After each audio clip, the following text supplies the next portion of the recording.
여러분들 둘에 알고 계시죠? 농민들이 농번기에 농사일을 함께하기 위해 부락이나 마을 단위로 만든 조식을 말하는데요. 우리 조상들이 위기나 어려움을 함께 이겨내고자 지혜를 발휘한 것이 바로 두레입니다. 근데요, 이 두레가 과거 이야기가 아니라요. 우리 지역 그리고 도시에서도 이어져 오고 있다고 하는데요. 오늘 서정함의 시사주민 심터뷰, 올해 26주년을 맞은 춘천 두레 소비자 생활협동조합에 대한 이야기를 나눠보려고 합니다. 자, 스튜디오에 춘천 두레 생협의 김선옥 전 이사장 나와주셨습니다. 안녕하세요. 안녕하세요. 네, 먼저 26주년 축하드립니다. 네, 감사합니다. 고맙습니다. 네, 간단하게 좀 인사를 좀 부탁드릴게요. 네, 저는 춘천 두레생협 전 이사장 김선옥입니다. 현재는 워커즈 협동조합에서 이사장을 맡고 있고요. 네, 맡고 계시는군요. 네네네. 춘천 두레 생협은 어디에 지금 있나요? 현재는 2,800가구 정도가 같이 조합원으로 가입돼서 네. 이용하고 있는데요. 네.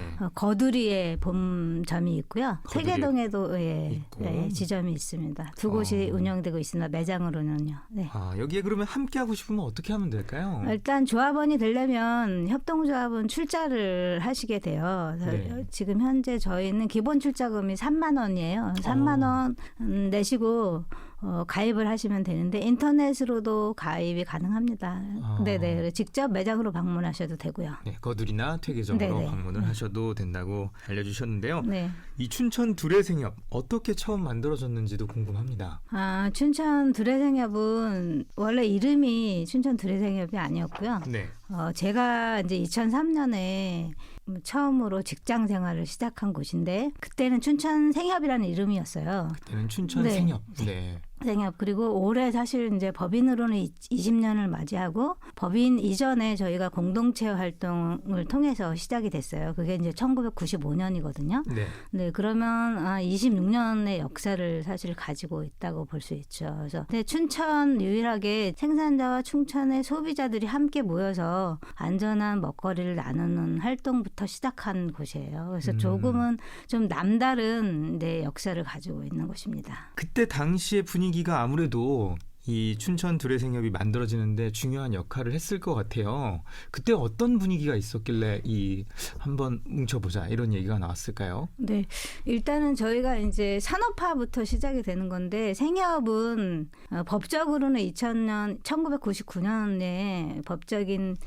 걸 설립할 수 있는 제도가 마련이 됐는데 그 전부터 사실은 농업에서 우리가 이제 산업화되면서 농업의 인구가 많이 도시로 나가게 되잖아요. 네. 그러면 농사 지으면서 사실 풀과의 전쟁을 굉장히 많이 겪게 되죠. 그래서 잡초 제거라든지 내지는 이런 게 굉장히 어려운데 풀과의 사실, 전쟁. 네네. 그래서 그런 것을 해내고 농사를 짓는 게 어려워지면서 그때 당시에는 이제 증산도 또 사실 필요하고 이래서 제초제나 이런 비료 이런 것들을 많이 쓰게 되기 시작하죠. 70년대부터. 그런데 그게 바로 그 효과가 나타나는 게 아니라 사람이 그것을 먹으면서 이렇게 몸 안에 축적이 되는 거예요. 그래서 20년 후에 많은 질병들이 이제 발생을 하게 되는 거죠. 그게 네. 나타나게 되는 거예요. 그래서 네. 그 시기가 아마 가장 극심하게 그때부터 시작되는 건데 그런 점도 있었고 또 하나는 이제 그래서 안전한 먹거리를 찾아 헤매는 조합원들이 이제 사실은 생기게 된 거죠. 그러다 보니까 초기의 조합원들의 그 형태를 보면 두 가지 형태였어요. 제가 이제 들어갔을 때는 어떤 거였냐면 정말 몸이 아파서 오는 가족들. 네. 그거에 대한 네네. 피해가 직접 오신. 네네. 네. 친환경을 먹기 위해서 이제 몸이 많이 아프니까. 네. 네. 그래서 정말 자연적으로 농사지은 먹거리를 찾아서 오시는 분들이 있었고 또 뭐는 가치적인 측면에서 우리 농업이 사실은 굉장히 어려움에 처해 있었던 거잖아요. 수입 농산물이 개방이 되고 우루과이 라운드라든지 이런 걸 그렇죠. 통해서 농업이 굉장히 힘들어지게 되면서 우리밀 살리기 운동이라든지 이런 것들이 본격화된 거잖아요. 그 시기에 그래서 우리밀 살리기 운동이나 우리 농업을 정말 살려야 되겠다라고 하는 목적의식 그런 가치를 가지고 동참하신 분들 이렇게 해서 핵심적으로는 그 두 주체들이 이 안전한 먹거리를 중심으로 소비자와 생산자와 함께 공동체를 만들어 보자라고 시작해서 출발한 게 아마 춘천 생협입니다. 두 가지 어떤 줄기가 네네. 있어서 그랬다고 말씀을 해주셨는데 네.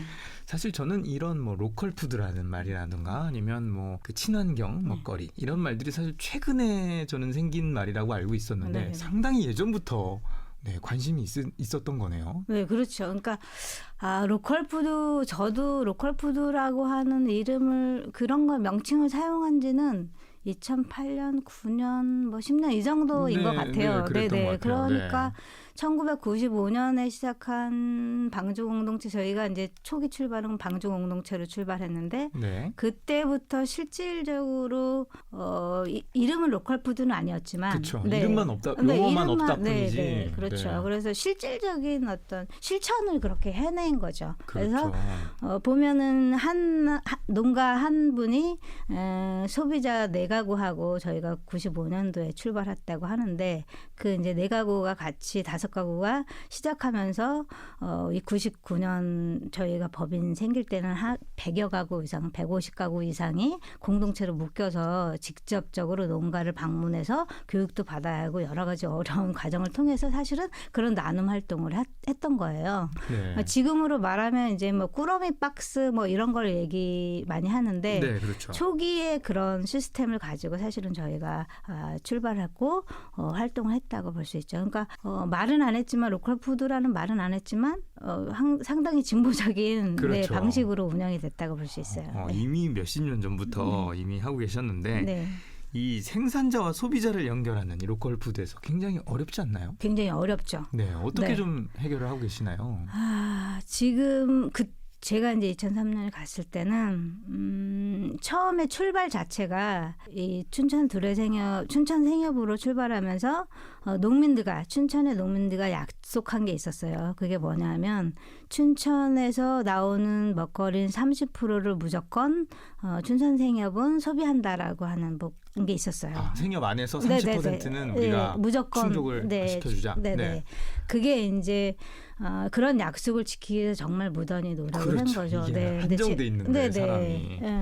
왜냐하면 처음에 300가구로 출발했고 제가 들어갔을 때도 1000가구가 되지 않았어요. 근데 이제 잘 먹고 잘 사는 법 이런 것들이 이제 방송을 타면서 엄청나게 많이 조합원들이 몰려들었지만 1000가구가 돼도 실질적으로 농가 한 가구를 먹여 살릴 정도의 그 소비가 되지 못했거든요. 1000가구가 되는데 농가 하나를. 네, 그런데도 불구하고 저희는 처음에 출발이 지역의 농가와 함께 시작한 거기 때문에 지역의 농가들이 삶의 질을 보장할 수 있는 정도의 소비는 해야 된다라고 하는 걸 계속 갖고 있었고 그래서 정말 끊임없이 춘천 주변의 친환경 농가들하고 같이 매일같이 문턱이 닳도록 드나들면서 어떻게 하면 지역의 농산물을 소비를 시킬 것이냐라고 하는 고민들을 했던 것 같아요.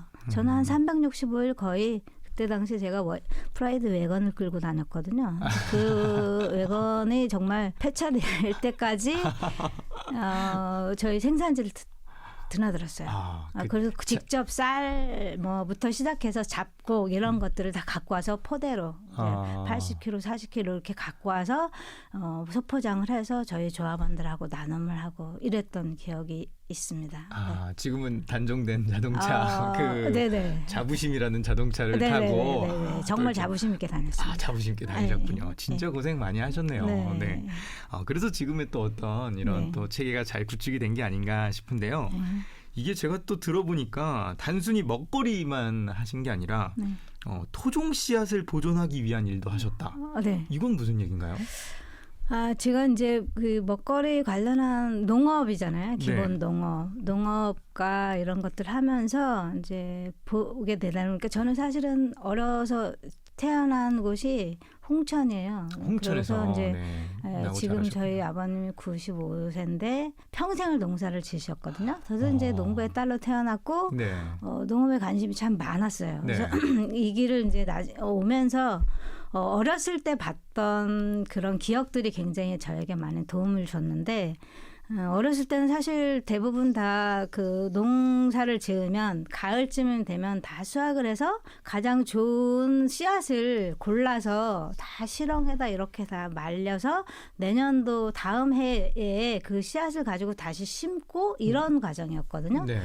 근데 어느 순간에 점점 더 이런 씨앗들이 많이 사라지고 실제로는 그렇게 다시 심는 씨앗보다는 우리가 종묘서에 가서 씨앗을 그렇죠. 구입해서 그냥 심는 것이 더 많아졌어요. 네. 그러다 보니까 이제 우리 조합원들도 그런데 실제로 조합원들 눈에서 보이는 판매되고 있는 여러 가지 종류의 식물들이 사실은 되게 많이 적어지는 거예요. 그러니까 품종이 다양화되지 못하고 소비하는 품목만 계속 심게 되는 거죠. 그렇죠. 거기서 예, 이제 예. 고를 수밖에 없으니까. 네네네. 네. 그런데 본인들은 이제 다양한 걸 고른다고 실제로는 생각하지만 그런 수많은 종들이 다 없어져 버리는 거예요. 그리고 만나기가 어려워지는 거죠. 그렇죠. 그래서 예를 들면 저는 이제 동부라고 하는 게 있는데 동부를 따서 정말 밥에 넣어서 먹고 이런 너무나 맛있던 기억 이런 것들이 있는 거예요. 아욱씨 받아서 아욱국을 맛있게 끓여 먹던 이런 그런 기억들이 있는데 그런 것이 점점 사라지고 없어지는 거죠. 저희가. 그래서 씨를 구할 수 없기 때문에. 네네. 그래서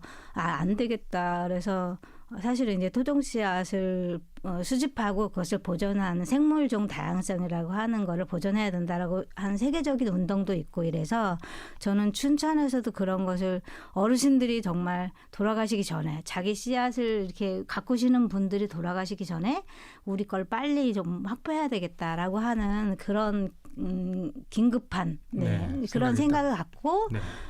우리가 한번 해보자라고 해서 근데 지금 사실 토종 씨앗으로 뭔가를 심어서 돈이 되거나 이러질 않거든요. 네. 그거는 그래서 주로 이제 농민회 하는 언니들이 언니네 텃밭이라고 하고 그런 언니들이 주로 하고 있는데 춘천까지는 그게 이제 잘 미치지 못하니까 우리는 춘천에서 우리 지역에서 한번 이걸 해보자라고 해서 씨앗 도서관을 만들게 됐고 도서관이라고 하는 거는 사실은 저희 조합원들이 나름 이게 도시 텃밭이라고 하나 이런 텃밭들을 갖고 계시니까 그 안에 이제 실제로 농사를 많이 지으시는 분들은 그걸 하기 어려우니 이렇게 소소하게 우리 조합원들 같이 하시는 분들이 씨앗을 도서관에서 빌려서 정말 도서관 시스템을 이용해서 가꾸면 그거를 자기가 이제 그걸 하는 거죠. 수확을 하는 거죠. 그래서 그냥 그 씨앗을 씨앗을 다시 받아서 다시 도서관에 반납을 하는. 네, 너무 좋네요. 이런 방식이기 때문에 사실은 씨앗 도서관이라고 하는 이름을 붙여서 진행을 했던 거고요. 예. 네.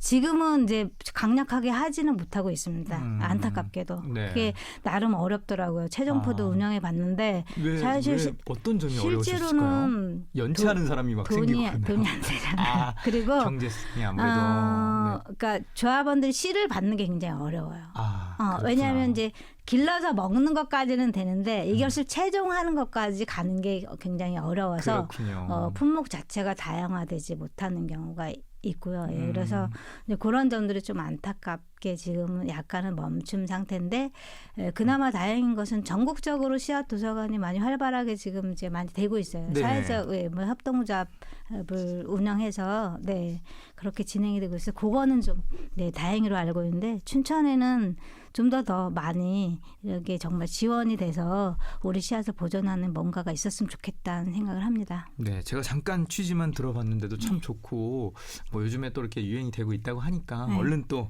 우리 춘천 토종 씨앗 도서관도 다시 활성화되기를 한번 바라보고요. 또 재밌는 것이 이 두레생협에서 먹거리에 대한 활동만 하신 게 아니더라고요. 보니까 뭐 미세먼지, 방사능, 뭐 육아 이런 것까지 다 하신다고. 아니 왜 이렇게 활동 범위를 넓혀가고 계시는지. 안 그래도 바빠 보이시는데. 네. 저는 협동조합이 뭔지 사실은 소비자 협동조합이 어떤 가치나 비전을 가지고 했는지 모르고 제가 2003년에 직원으로 입사를 했어요. 잘 모르시고 입사를 하셨군요. 네, 협동조합이 뭘 하는 곳인지도 몰랐고 제가 이제 직장이 필요해서 업이 필요해서 돈을 벌어야 되기 때문에 입사를 했고요. 근데 저 혼자 직원이었어요. 그래서 근데 좀 다르더라고요. 들어가 보니까 왜냐하면 뭔가 조합원들이 오시는 분들이 주인이라고 하고 주인으로서 예를 들면은 그 당시에 조합원들은 정말 일주일에 저희가 2번이 지금 생각하면 어떻게 가게가 2번을 이제 물건을 받아서 2번을 회전하나 이런 생각이 드는데 일주일에 2번 친환경으로 된 두부가 와요. 네. 두부가 오면 이제 다 안 팔리는 게 있을 거 아니에요. 네. 날짜가 지난 것들도 있고. 네. 그럼 지금 같은 경우는 이제 철퇴를 맞죠. 사실 날짜가 지난 거를 거기서 그쵸. 진열하고 있는 건데 큰일 나죠. 협동조합에서는 그 날짜 지난 두부를 가져가는 조합원들이 있는 거예요. 그것이 이제 본인들의 가게이고 본인들이 주인이기 때문에 주인 의식으로서 그런 거를 실천하는 조합원들이 있는 거예요. 저는 네. 깜짝 놀랐죠. 이게 무슨 이런 세상이 다 있냐는 거였고요. 따뜻함을 좀 느끼셨고요. 네네. 네. 그래서 이제 이게 왜 이런 걸 뭐 하자는 조직이지?라고 들여다봤는데 이제 발기인 그 창립 선언문이라는 게 있어요. 창립 선언문에서 그걸 보면서 너무 감동한 거예요. 네. 그게 뭐냐면 제가 이제 창립선언문 그래서 항상 전 총회할 때 이 창립선언문을 읽고 조합원들한테 분들한테 왜냐하면 감동을 본인이 받으셨던 걸 좀 느낄 수 있게 같이 그래서 그래야 이 비전을 같이 가지고 실천하지 않겠냐라고 해서 한 건데 그때 이제 그런 문구가 있더라고요. 이 산성비가 내리면 우리만 내리냐, 우리 지역만 내리냐, 전국에 다 내리고 경쟁이 실제로는 어떤 우위에 서 있는데 이 경쟁은 사실 사람을 죽이고 모두를 죽인 거다. 그러니까 경쟁의 관계에서 이제는 좀 협동의 길로 전환해야 된다라고 하는 이야기를 하면서 그러면서 이 조직이 그래서 우리가 먹거리 나눔이라고 하는 단순한 게 아니다라고 하는 이야기를 하는 거예요. 저는 그런 가치들을 실현하는 게 왜냐하면 먹거리를 매개로 했지만 우리 생활 전반에 관해서 유기적인 관계를 맺어가는 환경과 사람과 이런 모든 것들에 그러니까 사회가 내지르는 고통의 어떤 것들에 우리가 동참하지 않으면 안 된다. 네. 그것을 해결하고 같이 공존하려면 우리가 지속 가능하게 하려면 우리가 뭔가를 그것을 해결하는데 노력해야 된다라고 하는 게 이 공동체의 업이다라고 얘기하는 거예요. 해야 될 일이다. 그러니까 나 잘 살자고 건강하자고만 좋은 거 먹지 말라라. 네. 다른 사람도 좀 생각하고 함께. 네. 그래서 사회 문제에 눈 돌리지 말아라. 그러니까 눈 감지 말아라. 이런 거였어요. 그래서 저는 그게 너무 깜짝 놀랐죠. 왜냐하면 대부분 기업은 사실은 이윤 추구가 목적이잖아요. 그렇죠. 기업의 근데 목적은. 이윤 추구가 아니라 좋은 것을 나누는데 이 좋은 것을 너하고 나만 나누는 게 아니라 그 어려움을 함께 하는 이 사회적인 고통이나 이런 거를 함께 해결해야 된다라고 하는 것을 가지고 있는 거죠. 너무 대단하지 않아요? 그렇죠. 그래서 저는 그거를 가슴에 너무 많이 품었어요. 그래서 사실은 조합원들이 제가 한 건 없고 조합원들은 아주 다양하게 먹거리를 매개하지만 각계에서 본인들의 전문적인 영역도 있고 고통받는 것들이 다 다르잖아요. 그러니까 그분들이 받는 고통의 내용이나 이런 거를 어떻게 함께 해결할 것인가에 저는 힘을 줬던 것 같아요. 그래서 이제 방사능 문제도 춘천의 방사능이 높아서 방사능 감시단이라는 것도 만들었고 미세먼지에 고통받을 때 미세먼지에 정말 홀로 수행하던 우리 미세먼지의 애기 엄마가 있거든요. 그분을 모셔서 같이 소모임을 만들어서 우리가 미세먼지와 관련된 거를 조례도 제정하고 실제로 춘천에서 시민 참여단이라고 하는 걸 조례에 의해서 만들어갖고 지금 활동을 하고 있거든요. 그런 것도 만들고 아토피 관련 엄마들이 모여서 실제로 아이들의 아토피와 관련한 그런 자기 극복의 방안 이런 것들을 같이 의논도 하고 공부도 하지만 실제로 보건소에서 정기적으로 그런 프로그램들을 만들게 정례화시키는 활동도 하고 이런 것들이 다 연결되어 있다고 봤어요. 그래서 그런 활동이 어떤 누가 주체가 되는 게 아니라 본인들 스스로가 본인들의 문제를 해결하는데 집중하게끔 도와주고 함께 힘을 얹어준 거. 이게 사실은 생협이 할 일이라고 봤고요. 그게 이제 초기 이 조직을 만든 협동조합을 만드신 분들의 어떤 뜻이다 생각해서 그렇게 운영이 되고 지금도 여전히 그렇게 운영이 되고 있습니다. 네. 26주년 행사도 이제 앞두고 계신다고 네. 들었어요. 네. 간단하게 좀 소개를 좀 네, 부탁드릴게요. 26주년인데 코로나잖아요. 그래서 많이 뭐 이드 코로나라고 해도 네, 표정이 사실 갑자기 네, 아직은 쓸쓸해지셨어요. 그렇게 뭐 크게 판을 벌릴 수 있는 건 아니라고 생각하고요. 네. 올해도 그래서 이제 좀 어떻게 지나가나 했는데 다행히도 한 50명 정도 오는 20년지기 조합원들을 모시는 행사를 하고요. 생협이 앞으로 나아가야 될 방향, 비전 이런 거를 이제 강원도 사회적 경제 지원센터 이강 센터장님의 강연회 이런 거를 준비하고 있고 조합원들에겐 당연히 이제 생일 잔치 떡이나 이런 것들 함께 나누는 행사 그리고 저희가 나가노 생협이라고 일본 생협하고도 교류를 오랫동안 이어오고 있는데 그 교류회도 이제 예정되어 있고요. 네, 이런 행사들이 그다음에 조금 더 이제 올해에 맞춰서 발간 계획을 하긴 했지만 조금 늦어서 내년 총회 정도에 2월 정도에 예정되어 있는데 백서 발간 26주년 백서 발간을 준비하고 있습니다. 백서 발간까지. 네, 야, 더 바빠지시겠어요. 네. 지금 보니까. 네. 오늘 대화 이제 좀 마무리를 하면서 한 곡을 좀 함께 들으면서 좀 인사를 나누면 좋을 것 같은데요. 어떤 곡을 들으면 좋을까요? 우리 이사장님께서 하나 추천해 주시죠. 네, 저 요즘 젊은이들하고는 좀 다른 컨셉이라서. 그래요? 네. 저는 엄청 이제 오래된 노래인가요? 조금 이적에 같이 걸을까라고. 이 정도면 최신이죠. 네, 이 그런가요? 정도면 감사합니다. 오래된 노래가 아닙니다. 네. 저도 많이 듣는 노래고 물론 저도 젊은 사람은 아니지만 네, 저도 많이 듣는 노래고 요즘 친구들도 많이 듣는 가사 내용이 워낙 좋잖아요. 네, 그렇죠? 예. 같이 걷자. 네. 힘들 때는 또 네. 함께하자 이런 네. 내용이니까요. 네. 오늘 내용에도 딱 맞는 것 같습니다. 자, 그러면 이적에 같이 걸을까 함께 들으시면서요. 춘천 둘의 소비자 생활협동조합의 우리 김선옥 전 이사장과 인사 나누도록 하겠습니다. 고맙습니다. 고맙습니다.